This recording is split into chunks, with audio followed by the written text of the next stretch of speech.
All right, everybody, giddy up. Next slide. So I can welcome you all to the Surgeon Performance Program, and thanks everyone for coming and taking the time. This is an exciting really endeavor that Setting Scoliosis Straight Foundation has promoted, and we're excited to talk about it tonight, and hopefully give you guys some great information and talk about potential research and collaborative efforts. Next slide. So just out of Zoom courtesy, if we ask you to mute your audio, if you aren't speaking, it may be muted for you. We don't have a sort of question and answer function available. So this is a webinar, so raise your hand if you have a question and we will call on you. For the speakers, you guys all know this, be respectful of your allotted time. This mostly applies to me. And then again, just encourage dialogue, so just wait until the other person's finished. And then if you're not able to get your question answered, just give them the time frame. Please feel free to send it to Sydney at the email below, and also the one you got for the to sign up for this. And we'll get it answered. We'll get that question off to the appropriate speaker and answered straight away. Next. All right, so I'm Josh. This is Salil. I'm in from the Philadelphia Shriners. Salil's at Rady Children's. We are your SPP surgeon ambassadors, which is we just got our little pins in the mail the other day, which is pretty cool. So we're very excited about that. Our goal here is to build a community with the other surgeon performance members, facilitate and manage these quality improvement projects, which are really exciting. And we'll show you just how the Hawthorne effect of turning the lights on and looking a little bit deeper into how you do things can really improve processes for you and your institution. And again, so look at that performance improve and also act as performance improvement liaisons, how to help connect you with other surgeons, other institutions around the country, around the world to help improve the process and patient care. Next. All right, so Salil, we're going to go off for what is your SPP status? Are you a current participant or a non-participant? Harvey's just gonna, yeah. There you go, giddy up.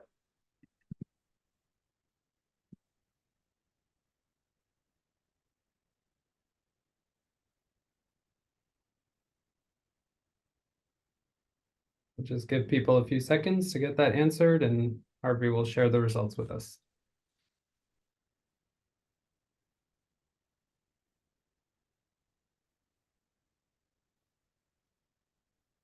All right, so great, good representation. So we have 70% of our group who are already participating.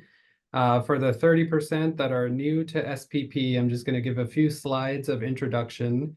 I'm going to move through them pretty quickly. So if you guys have any questions, please feel free to raise your hands at the end. Go ahead, Harvey.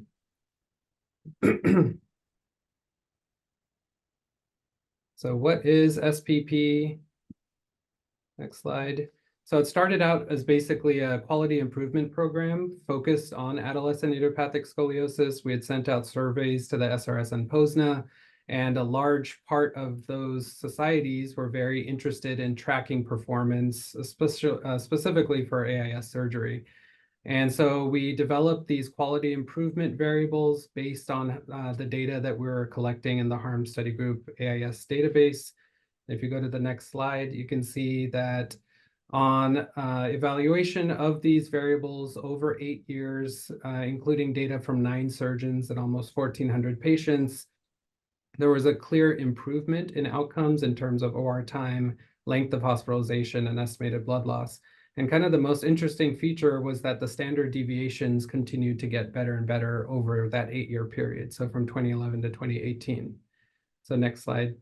So based on that observation, we developed these best practice guidelines and basically went through multiple Delphi consensus processes led by Nick Fletcher to develop strategies to improve how we were taking care of these patients, looking at how we could minimize blood loss, decrease time that the patients were spending in the hospital, and then eventually move this on to patients with cerebral palsy as well. Next slide. So through dashboard reporting, the goal is to obviously inform the surgeon and use their data to compare to their colleagues, and then highlight where clinicians are either above or below the mean so that we can identify ways that we can all improve and ultimately decrease the variability in the care for this patient population. Next slide. And obviously, the American Board of Orthopedic Surgeons has also seen the value in this process. And if you're participating in the surgeon performance program in this registry, it counts towards some of your maintenance of certification credits, and it can be used as an alternative for the self-assessment exams that you have to take. Next slide. So it's very easy to get involved in SPP. The good thing about this program is that you don't need a specific IRB. You can use the centralized IRB exemption through the WIRB. It's a very straightforward single form registry participation agreement. And as soon as we have that agreement, we give you access to the registry to start inputting data for your own patients. There's also no PHI that's transmitted at any time during the participation. So it's a very seamless process. Next slide. And as you can see, since the start of this program, there's been an exponential growth of the number of surgeons.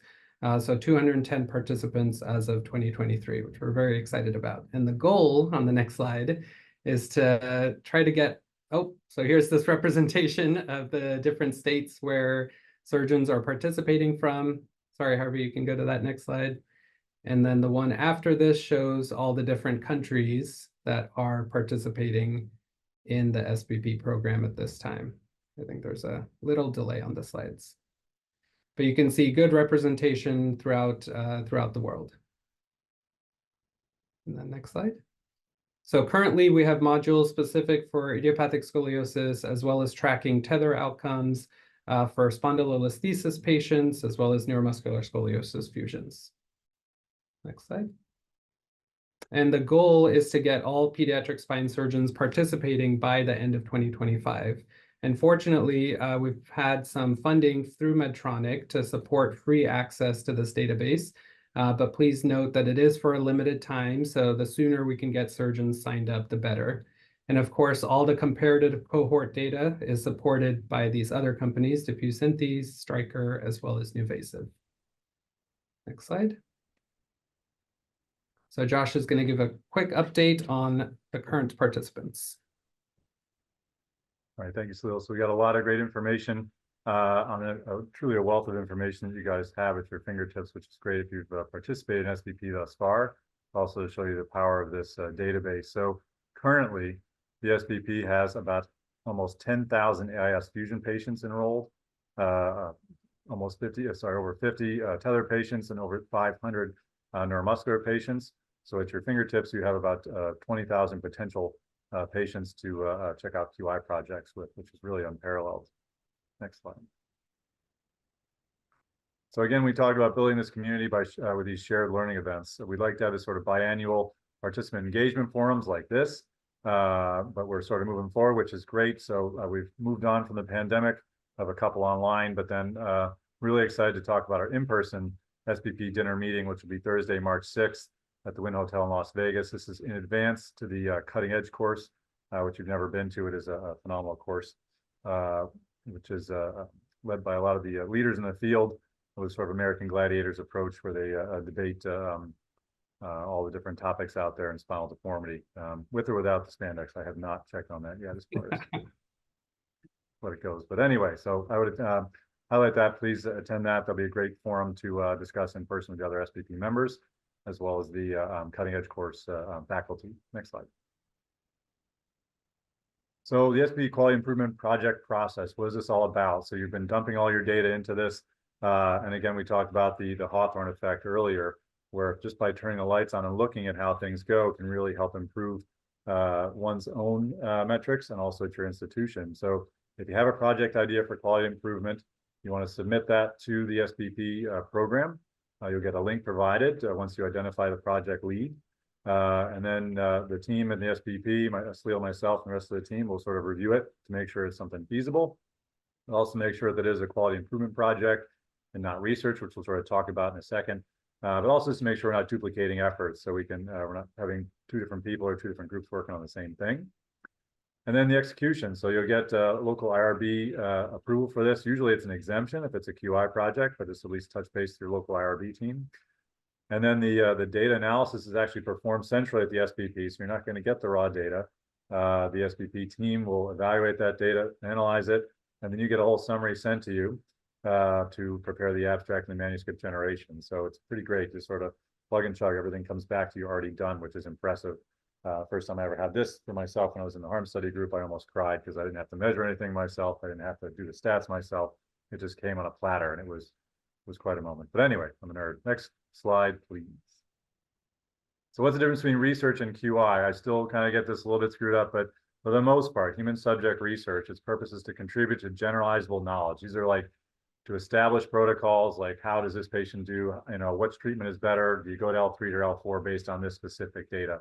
That's not really what these QI projects are about. What we can do is the purpose is to implement strategic changes. So, can you look at what's being done at your hospital, how you're doing things, what are your OR times, what are your EDLs, and how can you use this data to then improve the quality and practices at your institution and others? How are you doing relative to everybody else?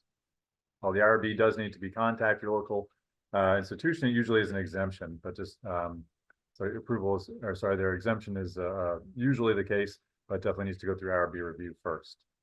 Next slide. So much different from a regular research. So again, what does this mean? Looking at performance improvement projects, it's really designed to improve clinical care, look at how you or your institution is conforming to these current standard of cares or introducing these accepted clinical practice guidelines that are out there in the literature. So one, does your institution do that? And then if you're going to implement, so how are you doing relative to everybody else or other programs that are similar to yours? And then if you do institute these guidelines in your institution, you come back into an evidence-based practice project where you look at, okay, I implemented all these changes to my institution and my practice. What happened? And what was the result of that after you adopted these best practice guidelines? So again, a wealth of information can be available with not much work. And we'd like to help you foster these questions at your institution so we can help you develop these quality and performance improvement projects for yourself and your own institution. Next slide. So, looking for performance improvement liaisons, I think this is a great example. So just trying to connect you with other members in the SPP or the harm study group to look at assistance with meeting individual goals. This is humbly me on the left, which as you can see, I've got a little bit of work to do. And you compare that, so I'm the third quartile. Some say I'm slow. I say I'm maybe meticulous is another word you could use. But so if you want to compare yourself to someone else as a top performer, the SPP and the harm study group can kind of connect you with one of those folks on the left side of the graph there and sort of see what do they do differently? What are some of their strategies? And again, sometimes it may just be some subtle changes that can really make a dramatic improvement in your practice, as we'll show at the beginning. Just looking at everyone's practice has been shown to decrease OR time, EDL, and length of stay just by taking a look at your own data in comparison to others. Next, please. So SPV data additions, we're looking to see if we can add to your follow-up time point data, and we'll talk about that in a second, but also adding patient-reported outcome measures, SRS-22s, PROMS domains, and we can do that either through our HS Harm Study Group REDCap link that they can get via a tablet in their clinic, or you can email this link to the patient. Stored responses are in REDCap, which will be uploaded to the SPP database. So next slide, please. Just want to see, I think it's this one, yeah. So please provide some yes or no answers to these questions. I just want to see, is this something that is feasible, worthwhile for you guys? So you're going to get a poll pretty soon. Do you find that the 2-year follow-up data point is valuable? Is this something you want to know about, something that's worth tracking, and you guys putting the effort into uploading? Are the PROMs collected at pre-op 3 months and 2 years post-op visits valuable? And what about your ability to collect the PROMs? Is that electronically, is that helpful? Is that something you guys want to have? So give you a second to answer those questions. How are we doing? There we go. Giddy up. All right. Everybody says it's amazing. Yes, most 2-year data would be valuable. PROMs are great, and lots of folks like to do it electronically. Awesome. So that's good to hear and good feedback. Again, keep providing us with feedback on this whole process. And if some of the data points we're collecting are useful, or if we're missing some of them, it's always good to be interactive. So thank you. Next slide, please. All right, so the dashboards, unfortunately, they aren't available. We were hoping to have everything in your hands before this meeting today. We've had a couple of little things pop up at the last minute, so we do apologize, but they will be circulated next week. You get your CME certificates will be sent out as soon as you confirm receipt of your dashboard. The process is now automated, which is fantastic. In the harm study group, we used to get these things every year. So it's kind of a pass-fail as your final grade. You wouldn't know it till the end of the year, but it's really exciting that we should be able now to get these on every quarterly basis. You'll be able to see how you're doing, get your report card, and see if you want to put it on the refrigerator or bury it somewhere where your parents can't find it. But I think you should be able to get these things more often, so you can really be on top of how you're doing in more in real time. Next slide. All right, so this is kind of what you'll get in your dashboard if you haven't seen this already for our non-SPP members. This one just looks at length of hospitalization. So this is a sort of sample patient, sample surgeon. This one's in the second quartile, and they're the 41 out of 104. They sort of average 3 days for their length of stay. They have some patients who are there for 2, some patients who are there for 4. So when you get this, look through your dashboards to see if it all kind of makes sense. And, again, just keep looking at to see how you are, what your min and max are, what your averages are, and standard deviations can, again, just help you get a good spot shot of your practice from a 30,000-foot view. Next slide. All right, so this is something that's really exciting. Risk adjustment and predictive dashboards, something that the SPP team put together that's pretty cool. So we'll talk about that for a second. This is looking at predictive analytics and AI moving forward and how we can really improve patient care and predictive models. Next slide. So our goal is to enhance surgical outcomes with predictive analytics. We kind of basically do our best guess for when we sign up a patient, how long the surgery is going to take, and we call the OR, how long we think they're going to be in the hospital, what's our blood loss, and they talk to anesthesia, and then they double it because they know we're lying. But then what's the opportunity? Like, once we get this data, what can we do with it? So we can really leverage this machine learning to predict these metrics, integrate them in easy-use dashboard. You're going to get all this stuff, and it's going to spit out these numbers of how you're doing and how your patients, the model will think they're going to do to help you kind of in planning process. Next slide. So this is a slide that looks at your sort of OR time by case, and it looks like with the sort of standard deviation, if you will.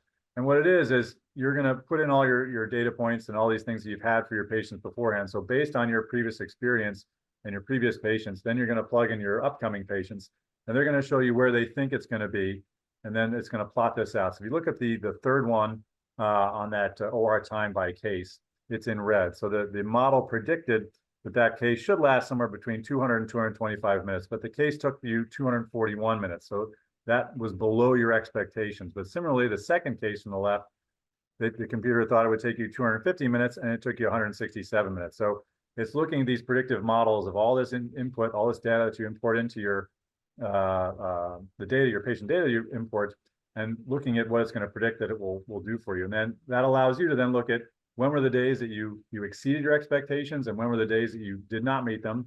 Look closer at that case, look closer at that patient, and see what you're missing and what you can learn from it. But again, this will just help the surgeon institution really plan for a lot better with a raw percentile and a risk-adjusted analysis on what it looks like, what your practice can be. It will help predict, again, length of stay, EBL, OR time, just to start. And then as this machine gets smarter and smarter, it can predict even more aspects moving forward. Next slide. Another thing we have is a SHAP plot. What this does looks for, another risk adjustment model for length of stay. And this is just I'll be quick because I'm not very good at describing statistical models, but this looks at what's the most important thing as far as length of stay with all this data that we've imported. And we've showed obviously levels fused, EBL, and how far they are away from your office, how far they're coming to the hospital are all things that can predict or help predict length of stay. But again, the more data you import into this machine, the more it's going to learn and the more accurate it's going to be. Next slide. So what happens again with the surgeon input from this SPP program that goes into this giant database, then gets uploaded into this sort of predictive server that this machine learning, the more data it gets, the better it's able to predict based on your experiences, your data amongst other, and then comparison to other ones as well. And then it's going to kind of spit things out for you in a dashboard, easy to read dashboard model. Again, looking at operative time predictions, length of hospital stay predictions, estimated blood loss predictions, and again, all in this kind of easy to use interface dashboard format. Next slide. So again, delivering these sort of tangible benefits for surgical teams. If you can really plan for something, you can kind of maybe highlight a patient that maybe you didn't think was going to be something that may have an increased risk, increased length of stay. It may highlight that for you where you may not have realized that. It can improve patient outcomes. Again, better preparation and risk management. You may be able to pick out these potential problem patients, or even the patients who are going to do better than you thought, and really increase your efficiency, potentially save money for the hospital. I think this really has a lot of excellent potential. I know the adult world has already gotten into this, as Aaron may attest to, and the folks in the ISSG. It's become a really helpful tool for them that's continuing to build. I'm really excited this is going on in the pediatric world as well. And SPP is really leading the charge, which is pretty cool. Next one. All right, so Salil, go for it. We're going to talk about pediatric hip and adult spine. Yeah, thanks, Josh. Right on time. Great job. Of course. Next slide.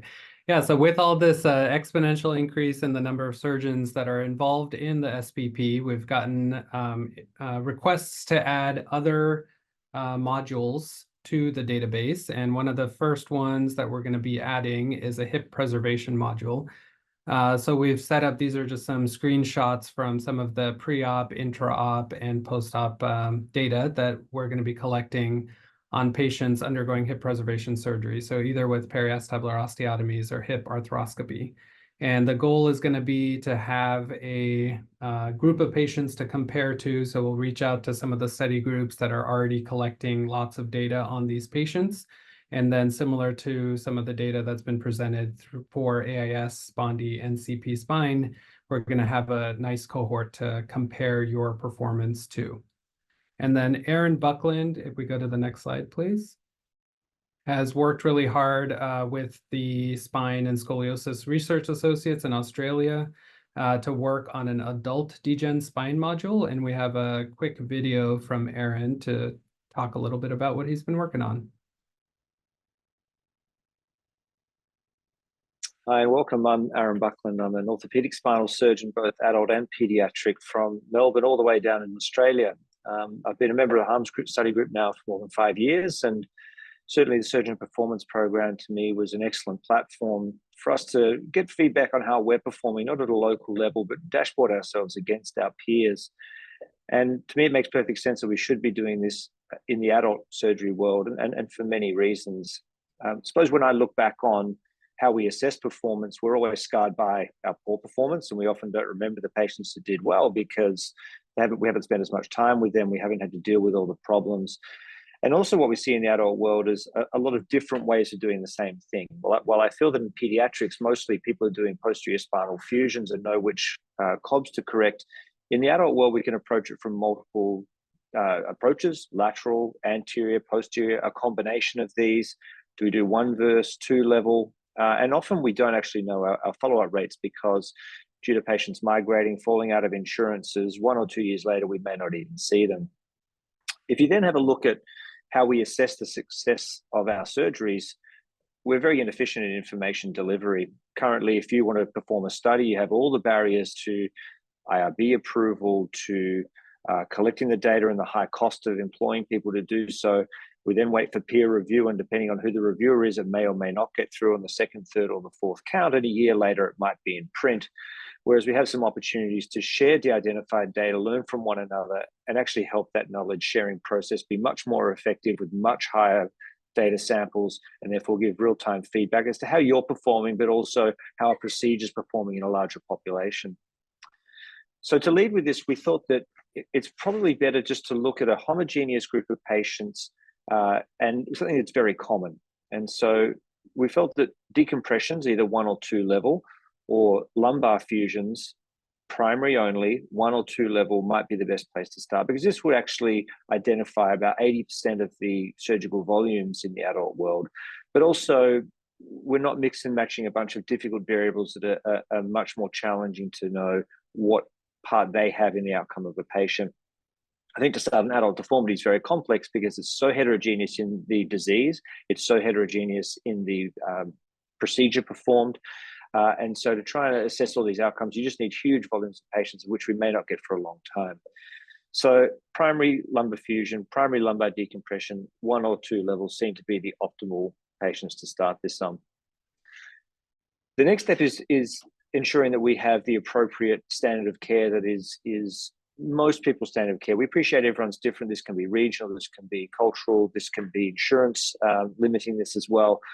But I feel most of us would see our patients up until 1 year. So we need to know their perioperative and preoperative details. We need to know what they were initially like postoperatively at 3 months and at 1 year postoperatively. At each of these visits, it's important to have both clinical information, some radiographic information, and also some patient-reported outcomes so that we can understand what these relationships are and what determines a good outcome versus a bad outcome. We would also like to set up a program where these patients can be contacted by an automated patient-reported outcome system at the 2-year, 5-year, and 10-year mark, where these patients may not necessarily be within your region, within your insurance network, but we can still get meaningful feedback on the results of the surgery. And that's something we've already been doing in Australia. We've managed with our adult registry here to be able to automate these PROM collections to reduce the collection burden of patients having to come in, to travel, to spend their time, and it's actually helped our compliance somewhat. So if we look at what preoperative data we want to collect, we're obviously targeting predominantly an adult degenerative population here with a 1 and 2 level decompression or 1 or 2 level fusion. So we don't want tumors, trauma, infection cases, which will otherwise cloud this. This is something in the future we might want to concentrate on. And we've decided to exclude SI joint fusion due to the relatively low number and somewhat controversial nature of the procedure, in addition to difficulties with diagnosis and only early follow-up. Obviously, need to know patient demographics. We want to keep this simple, easy to enter, and basic radiographic parameters, including your pelvic incidence, lumbar lordosis, but also what we know matters to outcomes, which is how you distribute that lordosis. And that's broken down by lower lumbar spine, which is L4 to S1, and the upper lumbar spine at L1 to L4, because there is good evidence to demonstrate that if you don't get this right, you can increase your chance of having adjacent segment disease or further surgery down the track. Psychiatric diagnoses we felt would be helpful, as well as some form of measure of patient comorbidities, and CCI, or Charleston Comorbidity Index, being one of the more common ones here. During the surgery, again, we want to try and keep this information from being overburdensome. We obviously need to know their age at surgery, when the surgery is performed, who's performing the surgeon, and what's the level of assistance that you received in this. Obviously, training is important, particularly in academic institutions, and we want to know what effect that has on patient outcomes and help support learning ongoing. Operative times, such as operative metrics, how we've approached the spine, any one or many of the anterior, posterior, lateral approaches, and how the decompression was performed. And more we're seeing that this is changing rapidly. Well, we used to do a traditional open decompression approach. Now we've moved to minimally invasive techniques and even to endoscopic techniques. However, we don't have a lot of data to back up that one's better than the others. This is a real opportunity for us to be able to explore that in a larger cohort. In terms of instrumentation, most of these patients are going to have pedicle screws, but we do see other technologies such as cortical screw trajectories and occasionally hooks or sublaminar bands for these procedures. And we also want to gain some details on navigation. We know that navigation has become a standard of care in many regions, but with the onset of robotic surgery, and certainly people using that a lot more, whether it be from a marketing perspective or perceived benefit, this comes at a cost, and we need to understand what that cost-benefit analysis is. So we'd like to include that and other granularity about how we register patients to our navigation, which is currently difficult to assess in most studies. As you can see, we want to keep the data around the implants quite simple. We want to know the type of prostheses that are put in. Are we using cages? Are we not? What type of cage, how many, what our rod diameters are, and our screw sizes, and then the biologic agents. And this is a tricky thing sometimes to pass out, because people can use a combination of these, but still very little data exists to justify the use of a lot of these. And data outside that of iliac crest bone graft or infuse being recombinant human BMP remains somewhat difficult to evaluate. We obviously want to know about blood loss, requirement of transfusions as standard postoperative standard perioperative outcome measures, and complications related to the surgery, neurological, medical, or patient positioning.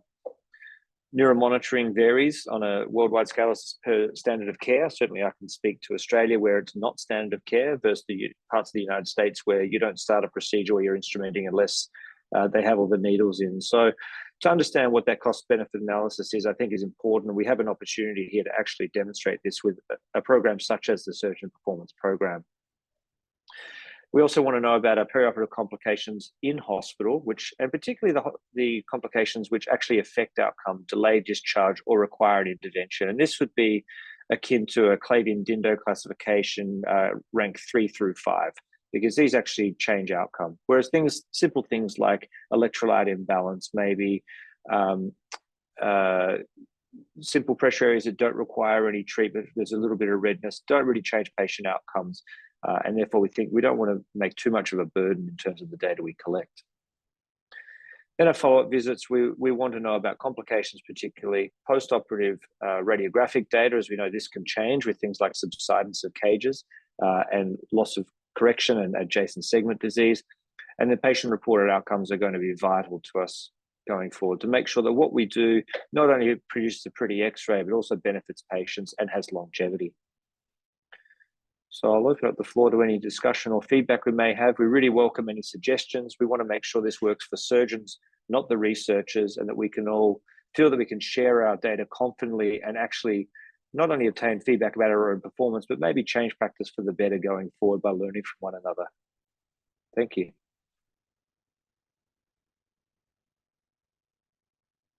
Yeah, excellent. Thank you, Aaron, for putting that together. And obviously a ton of work to start to build this adult degen module. So for the second half of this webinar, we really wanted to make sure we got a lot of audience participation. So the goal here is going to be presenting or having some of our SPP members present on their strategies for how they're participating with the database, how they're entering their data. And so we have two speakers that are going to talk to us about those strategies. And then we have two speakers as well to talk to us about their length of hospitalization and what they've done to help bring down that length of stay in the hospital after AIS surgery.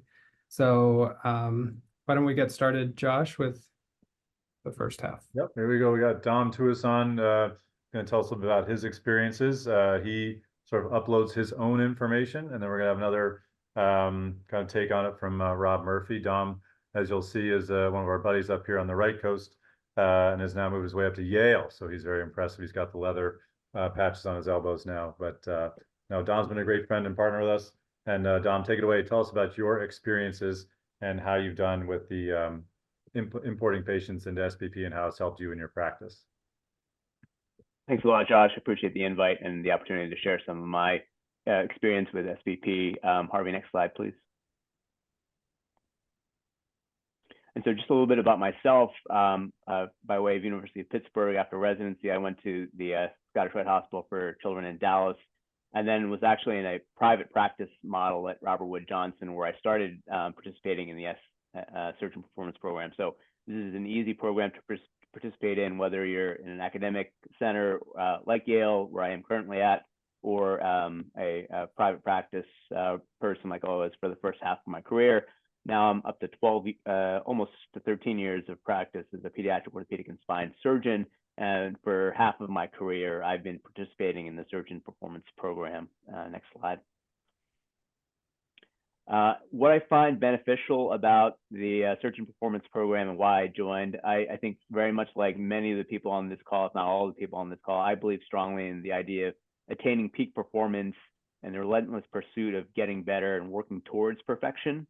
I think I was definitely initially intrigued, admittedly, by the idea of comparing myself with my colleagues, but I think really now my focus has been to compete with myself in terms of making sure that each dashboard that I get, that there's some form of incremental improvement. And I really think that it's been beneficial for our center, for sure, to use the parameters that are considered valuable and important by the scoliosis community, and to use those as a framework to frame our dialogues and our conversations. And I'm sure most people on this call have a monthly QI kind of PD spine conference like we do at Yale, where we go through each and every case that we've done, as well as all the upcoming cases, and use that as a little bit of an indications conference for our residents and our learners. But for the post-ops, we look at all of these individual parameters, EBL, length of stay, surgical time, and really have a discussion about how we can optimize our processes around making these measurables even better each time. And recently, in last month's Spine Deformity Journal, did publish our experience on how this monthly QI conference has really improved our outcomes pretty drastically. So we're really proud of that. And I think that that's kind of the global goal here with the group, is to try to make that, to reduce that variability. And I know that Salil and Josh have already shown a lot of the data that's been happening on a larger scale, kind of just replicating some of the things that we've been doing at our individual center. I think that the dashboard really provides a nice way of giving me a status report of how I'm doing year by year. I'm a big baseball guy, as Josh knows. We both went to Johns Hopkins, and I played baseball there. Josh was a basketball player, but you know, anyone who loved collecting baseball cards when they were little, like I did, probably loved looking at the back at the stats. And I kind of look at that dashboard every year as like a baseball card for myself. Next slide, please, Harvey. So my data entry methodology, I actually keep an Excel of all my patients with the data columns matching the questions that are asked by the surgeon performance program.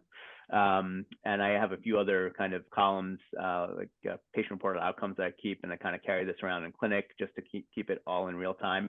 And then for the cases that I'm doing, each day that I do a procedure, I'll enter the data into the Excel sheet after I do my dictation. And it just keeps me on par and allows me to have the data accessible. But I wait till every quarter to enter the data so that it's 90 days past when I actually perform the procedure. And this way I don't need to go back into the database to re-enter at the 90-day point. I know if there have been any complications within that 90-day period. And then for me personally, it takes only about 4 or 5 minutes per patient once I have all the data on the Excel to enter it into the website. But I think admittedly, this could easily be delegated to a research coordinator or assistant. I'm happy to hear kind of Rob and learn from him a little bit in terms of how he makes this a little bit more efficient. I personally find it not too cumbersome to do it myself, but I think there's certainly other ways to do it to make it less onerous.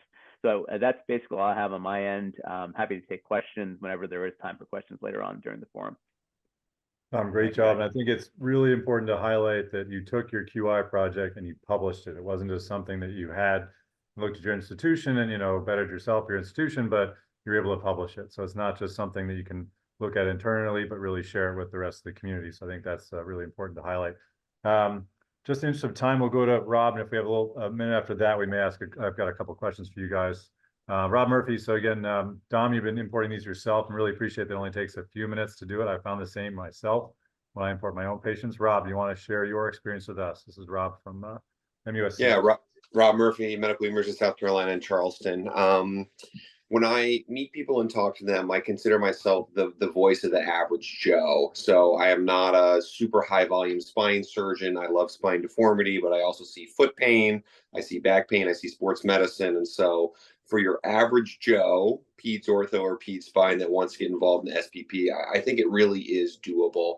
And similar to Dom, I wanted to look at my own data, compare a little bit to my peers, but then see how I would do year over year. And so our institution has set up an annual research analyst that we have each year. And so my philosophy on the SPP is that I do a deep dive at the beginning of every single year, training that analyst on a similar Excel spreadsheet that is dialed into exactly all of the parameters that the SPP requires. And then we also do our US News and World Report stuff. So some of that stuff is dialed into our Excel spreadsheet. It goes on autopilot.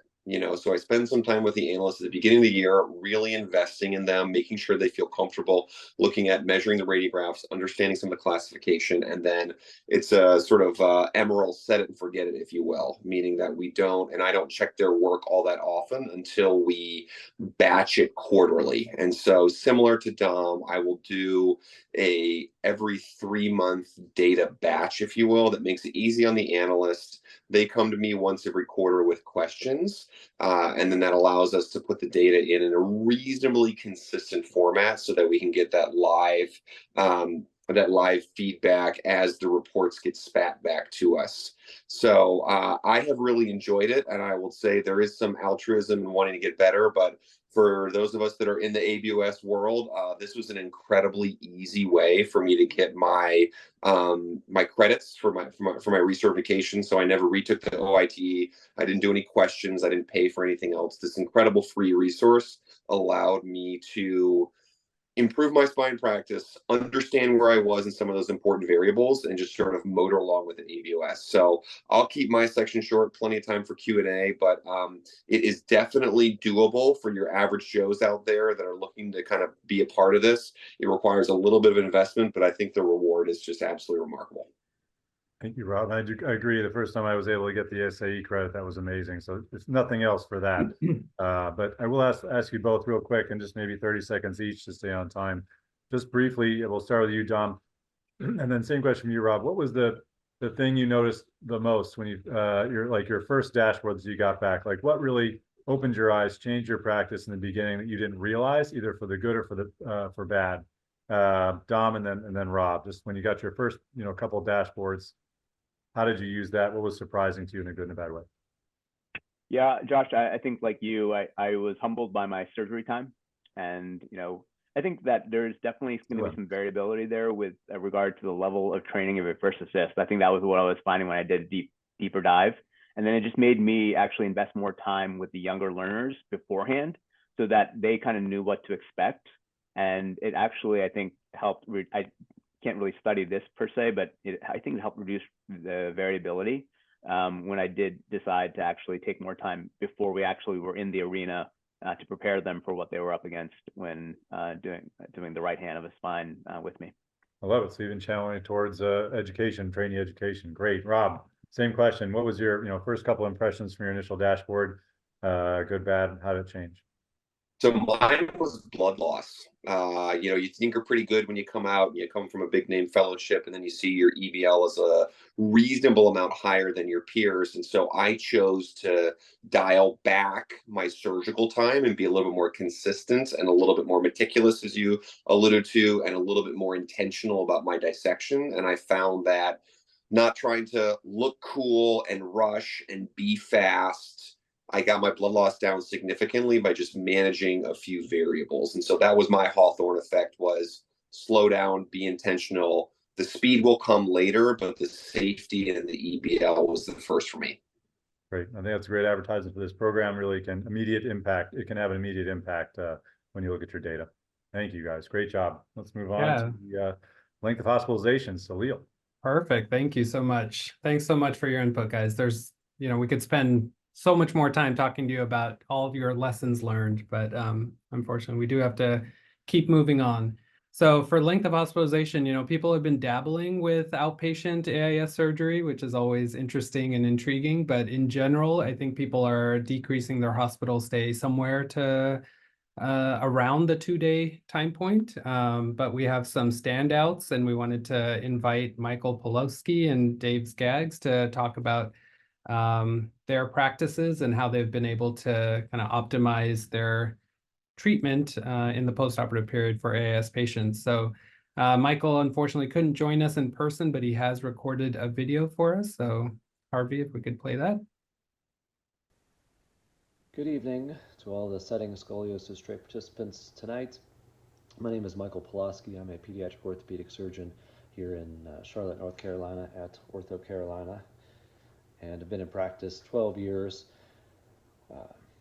I've been a part of Setting Scoliosis Straight for about 5 years now, and it's been beneficial to help myself and my partners basically see, as many of you all, how we benchmark against the country. So a lot of times we keep our head down, we think we're doing well, in our microcosm of Charlotte or whatever city we're in, we think we're decreasing blood loss, operative time, length of stay in our minds, but to see it in data, in numbers, and graphs compared with ourselves, our colleagues, really helps open our eyes and see where we can improve and drive quality improvement at our institution here. But I've been asked tonight to talk about our success with a short length of stay, and we've had a handful of patients. I've had, I believe, 7 last year that went home in under 24 hours after admission. And how we do this, and this is something that I don't push for with the patients. All of the patients that have gone home in under 24 hours after an AIS fusion that has been driven by the parents and the patients wanting to go. The metrics that I have for them to be discharged, they have to pass physical therapy, which means ambulating 150 feet with or without assistance, stairs, getting in and out of bed and transfers. You have to be able to tolerate solid and liquid food, keep it down. They don't have to eat a lot, but just at least keep it down. You have to pass gas and urinate. And then last but not least, probably the biggest thing is pain acceptance, if you will, making sure that the medicines that we give them in the hospital that will be adequate to help treat their pain when they have it at home. And I think that's probably the biggest factor in getting these patients mobilizing and getting them home in a shorter length of stay is their post-operative pain control. And I've been doing a non-narcotic program for the past 4 years now. It's had a lot of changes and developments along the way, but there's still a lot to learn from what I've started and what we're developing into, and actually have a grant through the SRS to do more studies on a non-narcotic pathway. And I think having narcotics out of the question really allows kids to mobilize sooner, to tolerate a diet sooner, to go to the bathroom sooner. And so just out of eliminating narcotics or minimizing narcotics for those few breakthrough kids that need it, still minimizing those or eliminating them altogether really, I think, is the biggest factor in what's getting these kids up and meeting these metrics to go home. And then it takes the nursing staff to be buying in and saying and encouraging and saying, hey, you're doing great, let's get you up, let's move you today. I know you just got out of surgery a few hours ago, but let's get mobilizing. And it takes the parents who feel comfortable with going home. And I think if we could, for the certain individuals and patients that do have this shorter length of stay, I think their recovery, even once they go home, really skyrockets quickly and just continues to go. So I don't have a specific patient that I'm looking forward to go home. It's purely up to the patient and how they're progressing. And to date, have not had a patient have to return to the hospital that's gone home in under 24 hours. So hopefully we can continue to improve this through the help of setting scoliosis straight and streamline our recovery protocol and process. Have a good night. Thank you for your time. Excellent. Yeah, thank you, Michael, for sharing those experiences. Next, we have Dave Skaggs from Cedars-Sinai in Los Angeles. Dave, thank you so much for joining us this evening and look forward to your insights. Great. Can you hear me okay? Yeah, absolutely. Okay, next. So first, I want to confess that our short length of stay may even be in spite of me, not because of me. Our nurse navigator, Elaine Butterworth, runs this. That is her Q code. If anyone wants our pathway, take a shot of that. She'll send it to you. And it starts off with a pre-op spine class run by nurses, usually done on a Saturday, Sunday, nighttime. And we give the parents the pathway. We say, here, you're one of our partners. And please help us, don't forget anything. Next. And one of the studies we share is one of my favorite studies that we did is we tested the parents, and the parents who have high anxiety, we know that that's going to be a problem afterwards. Those parents, their children have more narcotic use at the first post-op visit. So we will hand the paper to the parents and say, if you're feeling anxious, it's going to come off in your kid, and it could ultimately cause some harm to your kid. So here's our cell phone. If you want to get anxious, talk to us. But when you talk to your child, tell them things are good, you can handle it. So I think that prepping the parents is an important part. Next. And I don't really like the phrase accelerated recovery because people feel like they might be being rushed out. We tell all the families clearly, you go home whenever you want to go. It's up to you. No one's going to tell you when to go home. The minute you push, their reaction is to push back. Here's a picture of our kid that just happened to be this week, post-op day 1 in the morning. She wanted to go home. And I think what's important, one is to have a stable team, and people are like, oh, of course I want a stable team. That's almost impossible post-COVID, and or have continuous teaching of our new hires.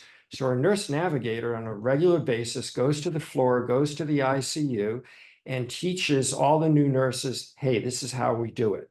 And you really have to have buy-in. You have to have belief that this is a good way to do it, or all you need is one nurse to go, yeah, maybe you should spend one more day. Boom, it's all over. Next. And so, when I came from a children's hospital where we were super busy, we had our own pathway, and I somewhat arrogantly just said, here, do this.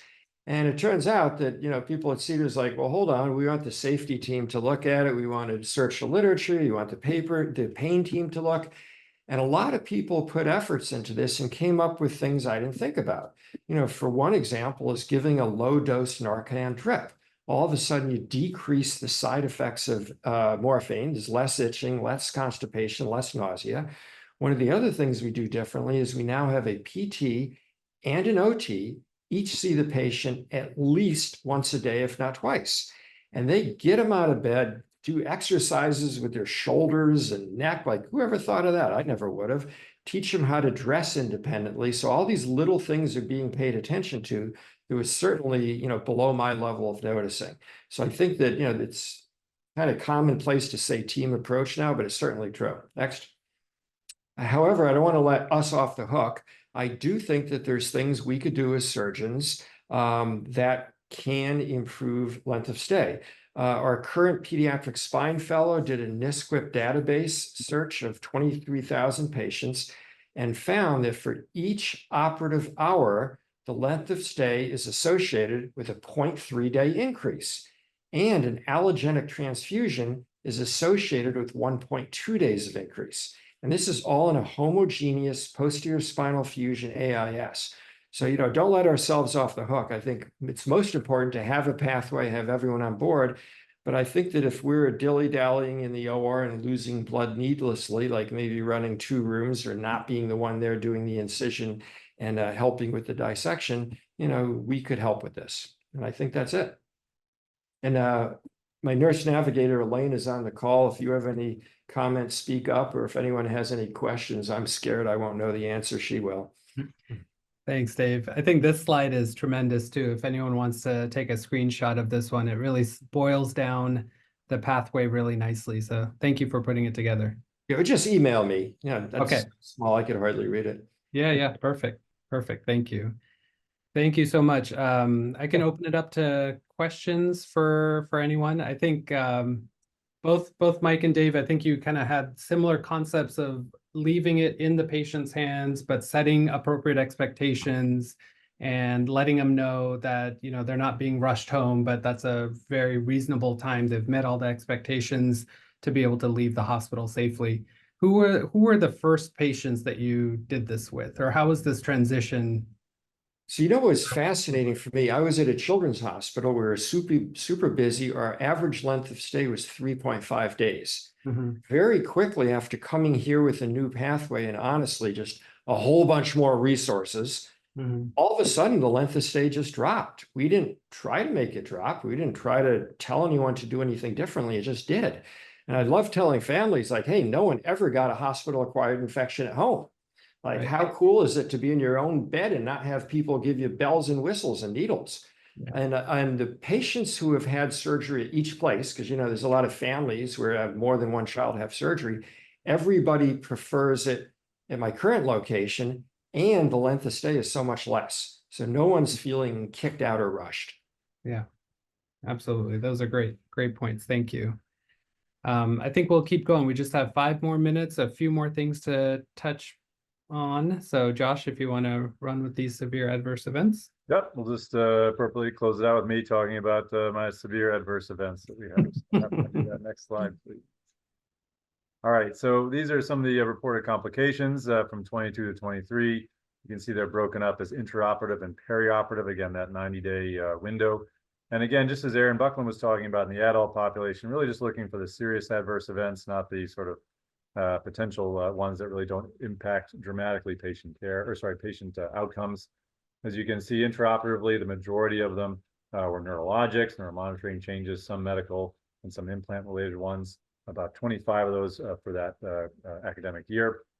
For the perioperative ones, as you can imagine, they're more medical anesthetic. Some of them may be like respiratory, GI-related. Neurologic is much lower, but again, it sort of runs the gamut. So I think this is, again, something that you can look at of where you stand, where your hospital stands relative to others, and then just try to close that gap and mirror that with the other institutions. It's always helpful to kind of see where you are, where your institution is, and where you can be relative to your peers. Next slide. So just, again, going at what is a serious adverse event, you know, sometimes it can be something that is subjective, but we try to keep it relatively objective. Any sort of untoward medical occurrence that results in death, that's something to note. Life-threatening. Again, usually not something we're going to see in the idiopathic population. For the most part, when you want to think about it, something that requires inpatient hospitalization, it prolongs their hospitalization or persistent or significant disability. So basically, to prolong your hospitalization, did you have to come back for a reoperation, infection of sorts, or some sort of instrumentation failure? So again, something return for OR, return to hospitalizations are the more serious adverse events. So not too hard to keep track of. And again, I think if we're able to move forward with the 2-year data, that will even help this database that much, make this part of the database that much stronger.